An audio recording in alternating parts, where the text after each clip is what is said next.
निर्भीड स्वराज्य टीव्ही, पर्याय आमचा, निवाडा तुमचा। बुलढाणा जिल्ह्यात काल झालेल्या अवकाळी पाऊस आणि गारपिटीमुळे प्रचंड नुकसान झाले।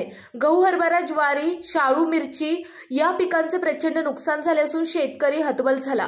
हातातोंडाशी आलेला घास निसर्गाने हिरावून घेतला आहे। त्यामुळे बळीराजा आर्थिक संकटात सापडला असून राज्य सरकारने शेतकऱ्यांच्या बांधावर न जाता तात्काळ हेक्टरी 50,000 रुपये मदत द्यावी अशी मागणी शेतकऱ्यांनी राज्य सरकारला केली। तसेच शेतकरी बांधवांनी खचून न जाता संकटाला सामोरे जावे आणि संघर्ष करत लढा द्यावा असे आवाहन शेतकरी बांधवांनी केले आहे। माझं नाव गणेश शास्त्री बोरकरे।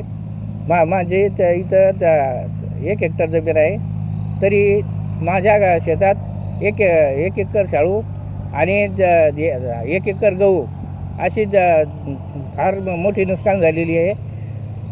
तरी सरकारने मला माझ्या परिस्थितीनुसार माझ्या अल्पभूधारक या नावाखाली मला माझ्या उत्पन्नाची पुरेपूर भरपाई करून मिळावी आणि माझ्या या नुकसानीला सही करून माझ्या जीवना जगण्यासाठी।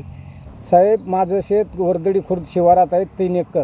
3 एकरात पूर्ण माझं 1 एकर गहू आणि 2 एकर शाळू आहे। पूर्ण रात्रीच्या गारपिटीनं जमीन दोस्त झालं आहे। गहू काढायला चान्स नाही आणि शाळू काढायला चान्स नाही।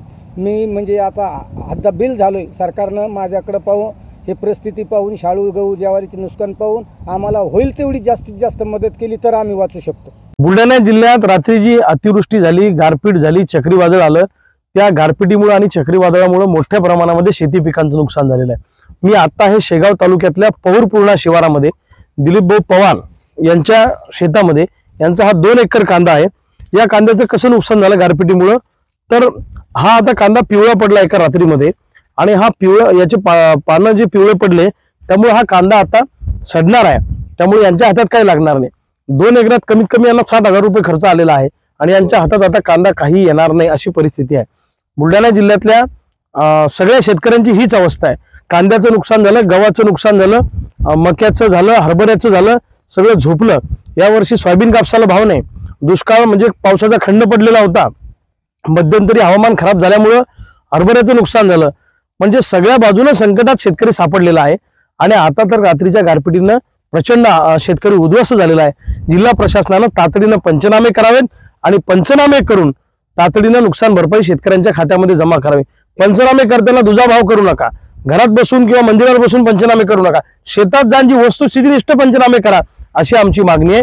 पुढाऱ्यांच्या सांगण्यावरून पंचनामे करू नका आणि पुढाऱ्यांच्या चेलाचपाट्यांचंच फक्त त्याच्यामध्ये नाव घालू नका अशी आमची मागणी आहे। वस्तुनिष्ठ आणि खरेखुरे पंचनामे करा ही आमची मागणी आहे।